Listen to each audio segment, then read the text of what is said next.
Hello friends, welcome back to my channel Chamko GS classes. आज के इस वीडियो में हम editorial current affairs practice set 6 का पार्ट 2 करेंगे। तो चलिए शुरू करते हैं। आज का पहला सवाल, किस देश में सेवानिवृत्ति की आयु 62 से बढ़ाकर 64 करने की सरकार की योजना के खिलाफ भारी विरोध प्रदर्शन हुआ?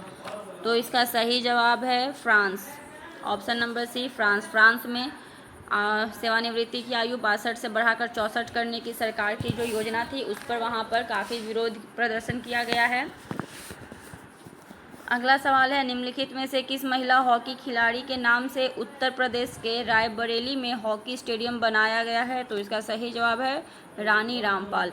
रानी रामपाल के नाम पर महिला हॉकी खिलाड़ी हैं रानी रामपाल, इनके नाम पर उत्तर प्रदेश के रायबरेली में एक हॉकी स्टेडियम बनाया गया है। अगला सवाल है, किस देश ने विश्व की पहली पूरी तरह से काम करने वाली सैंड बैटरी स्थापित की है जो एक ही बार में महीने भर की हरित ऊर्जा का भंडारण करने में सक्षम है? तो इसका सही जवाब है ऑप्शन नंबर आपका सी, फिनलैंड। फिनलैंड में एक सैंड बैटरी स्थापित की गई है जो एक ही बार में महीनों भर की हरित ऊर्जा का भंडारण करने में सक्षम है।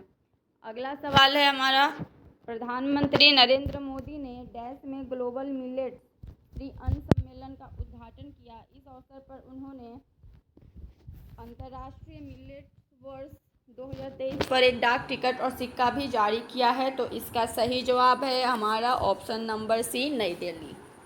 नई दिल्ली में प्रधानमंत्री ने ग्लोबल मिलेट सम्मेलन का उद्घाटन किया। इस अवसर पर उन्होंने अंतर्राष्ट्रीय मिलेट वर्ष 2023 पर एक डाक टिकट और सिक्का भी जारी किया है। अगला सवाल है, मार्च 2023 में जारी विश्व वायु गुणवत्ता रिपोर्ट 2022 के संबंध में कौन सा कथन सत्य है? पहला कथन है, भारत का सर्वाधिक प्रदूषित शहर भिवाड़ी राजस्थान है। दूसरा है, विश्व का सर्वाधिक प्रदूषित शहर लाहौर पाकिस्तान है। तीसरा है, चाड विश्व में सर्वाधिक प्रदूषित देश है। भारत विश्व में 8वां सर्वाधिक प्रदूषित देश है। तो ये ऑप्शन नंबर डी, ये चारों ही कथन सत्य हैं। भारत का सर्वाधिक प्रदूषित शहर भिवाड़ी राजस्थान है, जबकि स्वच्छ शहर इंदौर मध्य प्रदेश है।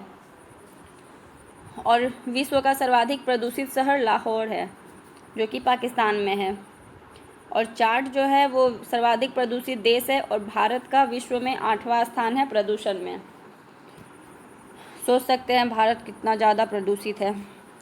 अगला सवाल है, के बिरला फाउंडेशन द्वारा किस भाषा की लेखिका शिवशंकरी को उनकी कृति सूर्यवंशम के लिए वर्ष 2022 के सरस्वती सम्मान के लिए चुना गया? तो ये है तमिल। तमिल भाषा की लेखिका हैं शिवशंकरी, जिन्हों के बिरला फाउंडेशन द्वारा वर्ष 2022 के सरस्वती सम्मान पुरस्कार प्राप्त हुआ है। अगला सवाल है, सांख्यिकी और कार्यक्रम कार्यान्वयन मंत्रालय द्वारा जारी भारत में महिला और पुरुष 2022 रिपोर्ट के संबंध में कौन सा कथन सत्य है? पहला कथन है, भारत का लिंगानुपात 2011 के 943 से बढ़कर 2036 में 952 हो जाएगा। दूसरा है, जन्म के समय लिंगानुपात 2017 से 19 में 904 से बढ़कर 2018-19 में 907 हो गया है।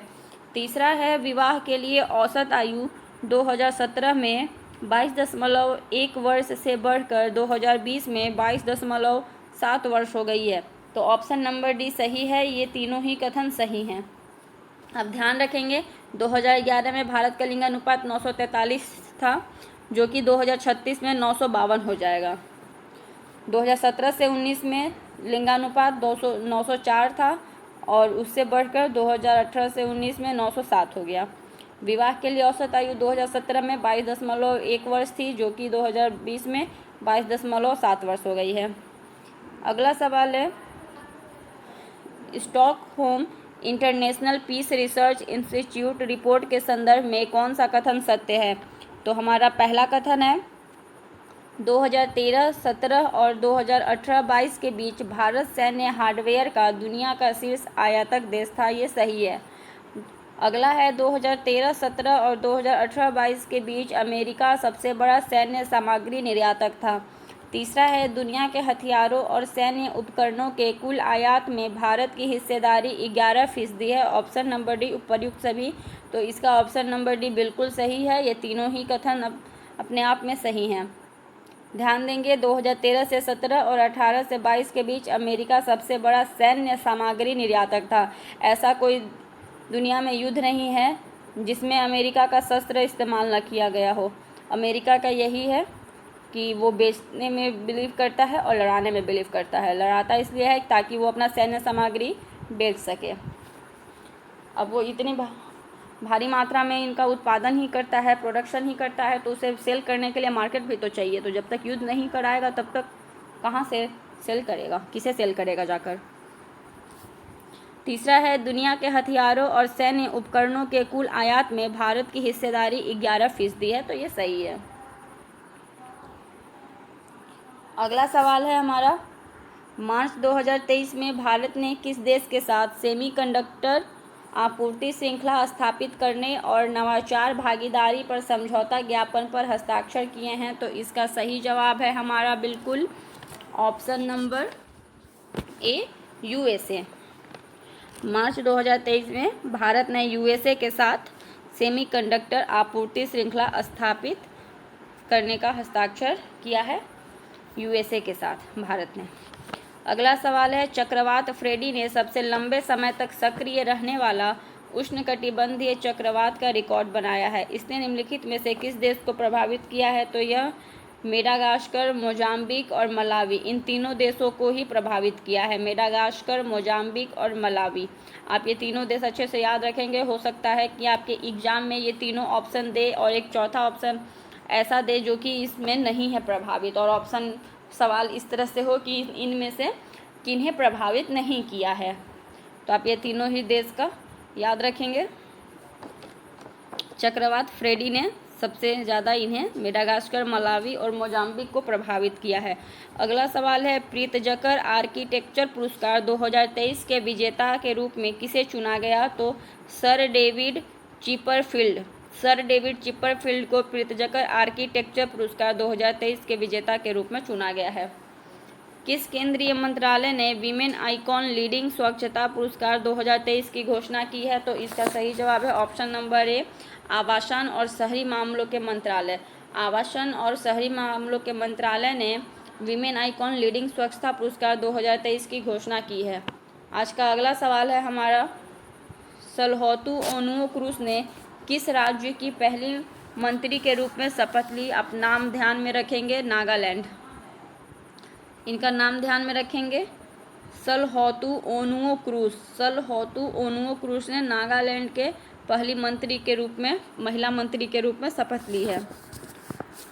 अगला सवाल है, ग्रुप कैप्टन डैश भारतीय वायुसेना में अग्रिम लड़ाकू इकाई की कमान संभालने वाली पहली महिला अधिकारी बन गई है। तो इसका सही जवाब है हमारा option number A, Shalija Dhami. Shalija Dhami जो हैं वो भारतीय वायुसेना में अग्रिम लड़ाकू इकाई की कमान संभालने वाली पहली महिला अधिकारी बन गई हैं, शालिजा धामी। नाम याद रखेंगे इनका, शालिजा धामी। अगला सवाल है, अल्प विकसित देशों पर 5वें संयुक्त राष्ट्र सम्मेलन का आयोजन किस शहर में किया गया? तो इसका सही जवाब है दोहा, कतर की राजधानी दोहा में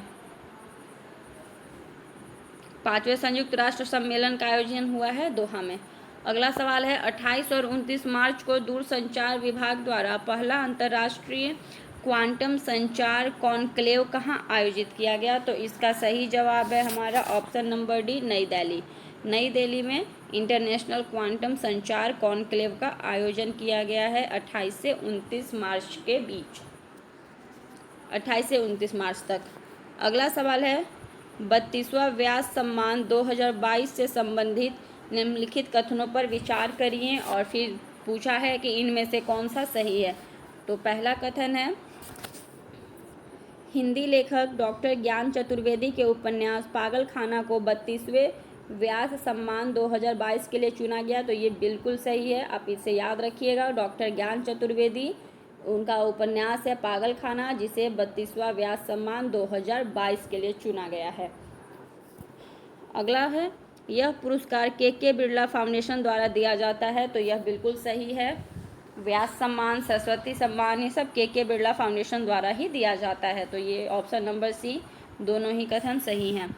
अगला सवाल है, हाल ही में मार्च 2023 में किस देश के मेरापी ज्वालामुखी में विस्फोट की घटना हुई? तो इंडोनेशिया में मेरापी ज्वालामुखी विस्फोट की घटना हुई है। अगला सवाल है हमारा आज का, कृषि एवं किसान कल्याण मंत्रालय ने किस शहर में कमलम फल या ड्रैगन फ्रूट होता है के लिए उत्कृष्टता केंद्र स्थापित करने की मंजूरी दी है? तो इसका सही जवाब है बेंगलुरु। आप लोगों ने ड्रैगन फ्रूट खाया है कि नहीं, कमेंट बॉक्स में ज़रूर बताएं। मैं तो खाई हूँ, उतना मुझे कुछ खास नहीं लगा टेस्ट वाइज, बट इसके फ़ायदे बहुत हैं। तो आपने खाए हैं कि नहीं, मुझे कमेंट करके ज़रूर बताएं। अगला सवाल है, महिला प्रीमियर लीग 2023 का खिताब किस टीम ने जीता है? तो मुंबई इंडियंस ने महिला प्रीमियर लीग 2023 का खिताब जीता है, मुंबई इंडियंस की टीम ने। अगला सवाल है, ग्रीन हाउस गैसों की मानकीकृत और वास्तविक समय की ट्रैकिंग प्रदान करने के उद्देश्य से किस संस्था ने नया global green house gas monitoring infrastructure launch किया है? तो इसका सही जवाब है WMO ने ग्रीन गैसों की मानकीकृत और वास्तविक समय की ट्रैकिंग प्रदान करने के उद्देश्य से एक संस्था स्थापित किया है, लॉन्च किया है, global green house gas monitoring infrastructure. अगला सवाल है, निम्नलिखित में से संस्था द्वारा गौशालाओं की आर्थिक व्यवहार्यता में सुधार पर विशेष ध्यान देते हुए ऑर्गेनिक एवं जैव उर्वरकों के उत्पादन एवं संवर्धन शीर्षक वाली टास्क फोर्स की रिपोर्ट जारी की है? तो इसका सही जवाब है हमारा ऑप्शन नंबर ए, नीति आयोग ने गौशालाओं की आर्थिक व्यवहार्यता में सुधार पर विशेष ध्यान देते हुए ऑर्गेनिक एवं जैव उर्वरकों के उत्पादन एवं संवर्धन पर रिपोर्ट जारी की है, नीति आयोग ने। अगला सवाल और आज का आखिरी सवाल है, किस देश ने 25 वर्षों में पहली बार महिलाओं के लिए सैन्य सेवा शुरू की है? तो कोलंबिया ने 25 वर्ष में पहली बार महिलाओं के लिए सैन्य सेवा शुरू की है। तो आज का ये हमारा आखिरी सवाल था दोस्तों। आई होप आपको ये वीडियो पसंद आई होगी। तो please do like, share and subscribe my channel. Last तक वीडियो को देखने के लिए आप सबका धन्यवाद। फिर मिलते हैं अगली वीडियो में, तब तक के लिए जय हिंद, जय भारत।